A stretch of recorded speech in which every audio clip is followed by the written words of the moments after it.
shocked. I think he would be appalled at $1,000 for citizenship. Because even if you prorated it back to his day and said it was $10 or something like that, that was an awful lot of money. I think, and I've said, it's an interesting question, Ben, because I've said this before in my classes on an ongoing basis, and no one, I tell my students, no one has to agree with me ever. But I genuinely believe that not only Lincoln, but the founding fathers would shake their head and go, what the hell did you do to our country? And I know, I'm not going to get anybody in trouble. I'm not going to indict you or anybody else. This is all me. I think Lincoln would look at the Congress of the United States and go, oh my God. Yeah, I was trying to think of something. We made that very easy for anybody to do that. And I don't, sort of the flip side of that is, all right, so fine, we were wrong about the Catholics and the Italians and the Germans, but I mean, eventually we're going to be right, aren't we? I mean, isn't one of these new waves of immigrants really going to live up to those horrible ideals that we have about them? No, I think you're right. I think we do have an unfortunate tendency to romanticize immigration of the past. And one of the things I'm struck by this is the ability of these folks. They were romanticizing folks who came like 4 years ago, right? I mean, and somehow drawing distinctions between folks that came 4 and 10 years ago and folks that are arriving today. Whereas at least now, maybe to our credit, the waves of immigration that we romanticize are those that came in the 1850s and 1890s. But I think what becomes clear here is that it didn't feel so romantic at the time. No. How much, we have to wrap up, but let me ask you this. How much heat did he get then? Were there consequences? Was he, was there political backlash for taking a stand at a time when, when perhaps it was more in vogue to vilify these folks? He caught an enormous amount of political grief. The Democrats and his arch nemesis of 30 years, Stephen Douglas, in the LincolnDouglas Debates, would tie in his notion of immigrant labor with his belief that the Dred Scott decision was wrong. And so, rather than anyone, except for the know-nothings, standing up and saying, Lincoln, you've got the wrong attitude about immigration, you've got the wrong attitude about the Germans, you've got the wrong attitude about the Jews, the Irish, the Democrats would just say, Lincoln, you got the wrong attitude, period. And so he lost the LincolnDouglas Debates, he lost that election. Douglas was reelected to the United States Senate. And I always tell my students that by those debates, he lost the battle, but he won the war. Because 2 years later, he gets elected. He gets elected with the smallest percentage in American history, 39% of the vote. But that's because the Democrats split themselves in half. So, yes, he paid a political price. And for all of the books and articles that have been written and the critiques of Lincoln for being a pragmatic politician who did nothing else besides that, he stuck to his guns. He remained consistent to his principles. Well, I'm grateful, and unfortunately, I think we want to transition to me not. I have to share you now. I'm not allowed to just keep talking to you and asking you questions. So I think what we would like to do is to give you all a chance to ask your questions and see if you can stump the professor. I have a question.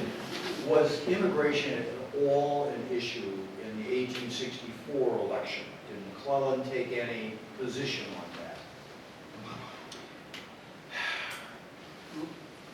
That's a very good question because Lincoln's Act was July 4th, 1864, and Lincoln was able to include in the Republican platform that year a statement, one of the principles about the importance of immigration.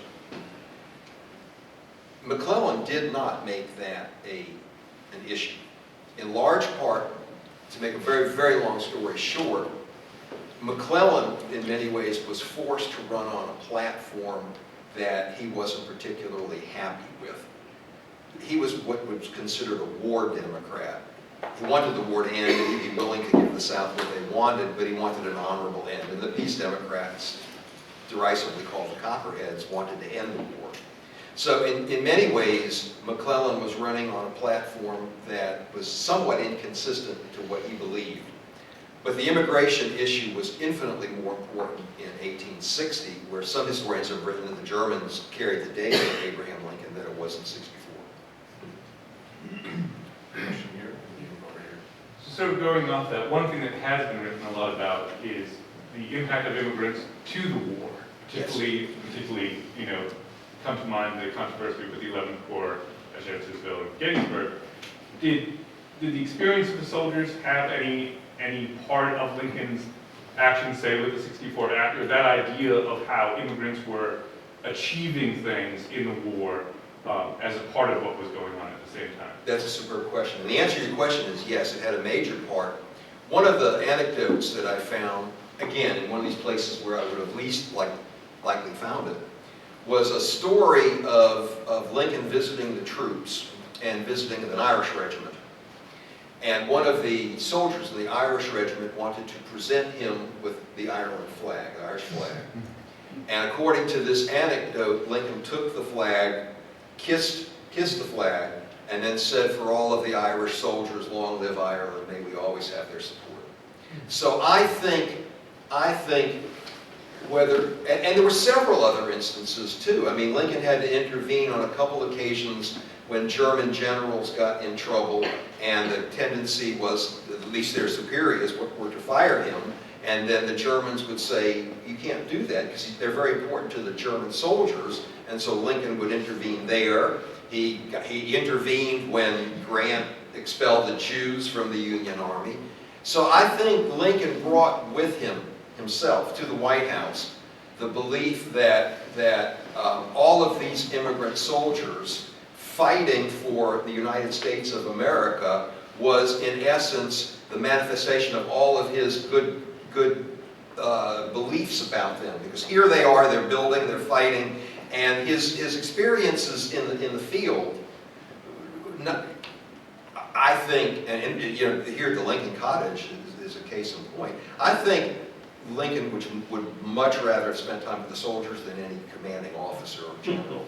And I think whether they were immigrant troops or whether they were or native troops, I think that had a profound impact upon his philosophy. I thought I had that underlined. There's a great segment in here about him talking to German and Irish troops in the service that was very pointed, but I lost it. I'd like to take issue with your comment about what Lincoln would think about immigration today. Okay? Lincoln valued people's labor a lot, Yes. and free labor for men and women, black and white.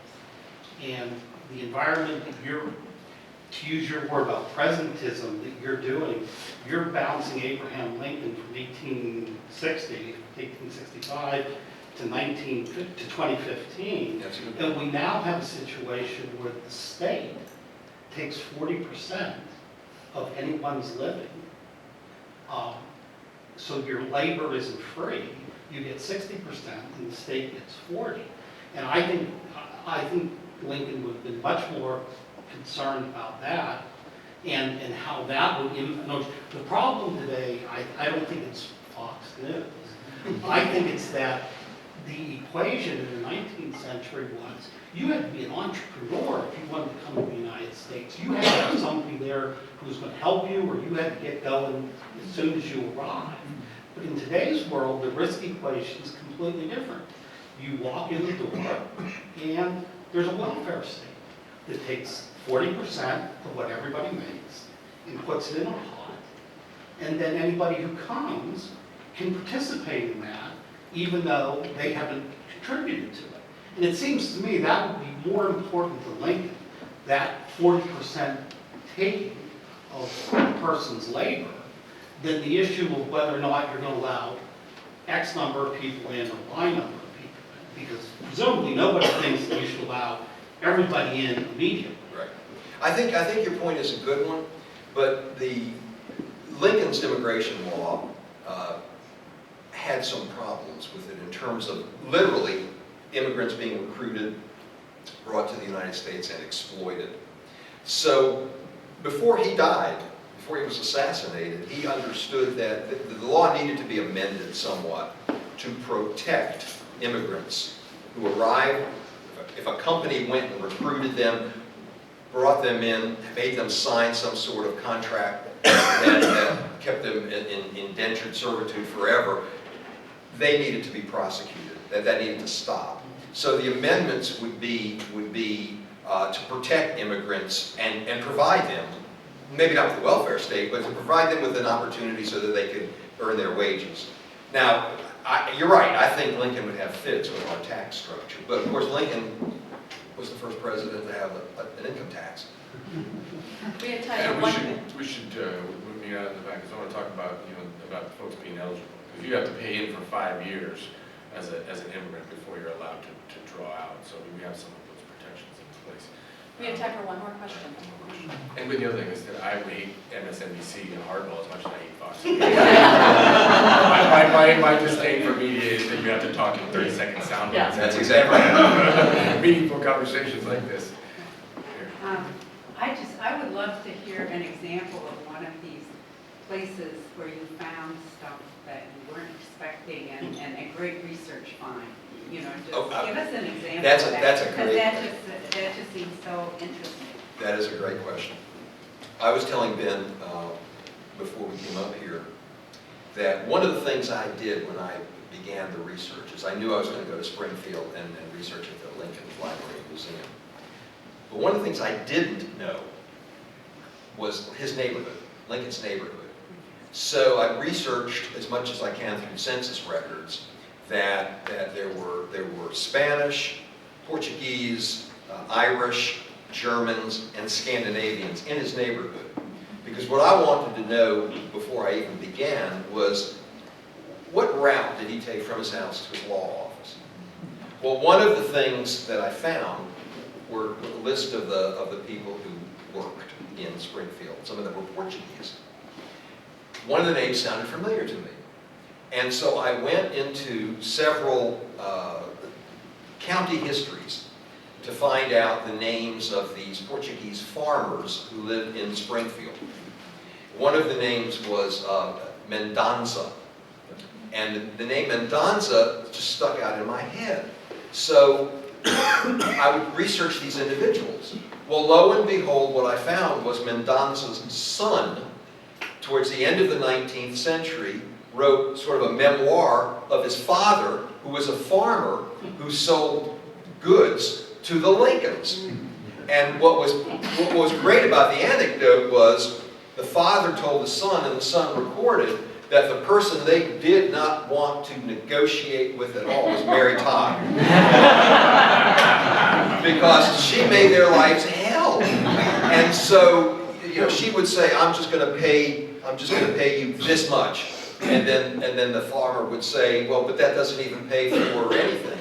And so they just hoped and they prayed and they wished that Abe would come out. He normally did. And Abe would say, what's going on over here? And Mendonça would say, well, we want to sell you some berries. And how much? And Lincoln would say, how much? And they'd say, $1. And Lincoln would say, here's $1. And give Mendonça's son a quarter. And Mary would start saying some stuff, and Lincoln would have to say to her, let's talk about this inside, okay? So going down that road, I found all sorts of, can I say one more thing? Yes. This was one of my favorite stories of all. I knew Lincoln enjoyed the theater. And so one of the roads I went down, I found that there were a number of opera companies, German opera companies. And one of them Lincoln liked to go see frequently. Well, according to this man who worked backstage at the German opera company in Washington, D.C., by the name of Louis Hensel, apparently Lincoln had such a good time that he said, y'all should, well, he didn't say y'all. That's South Carolina. Poetic license. He said, you should come to the White House. Well, Hensel wanted to go, and he couldn't find anybody who was willing to go. So Hensel literally walked to the White House by himself And there was a crowd outside, and they were Native Americans.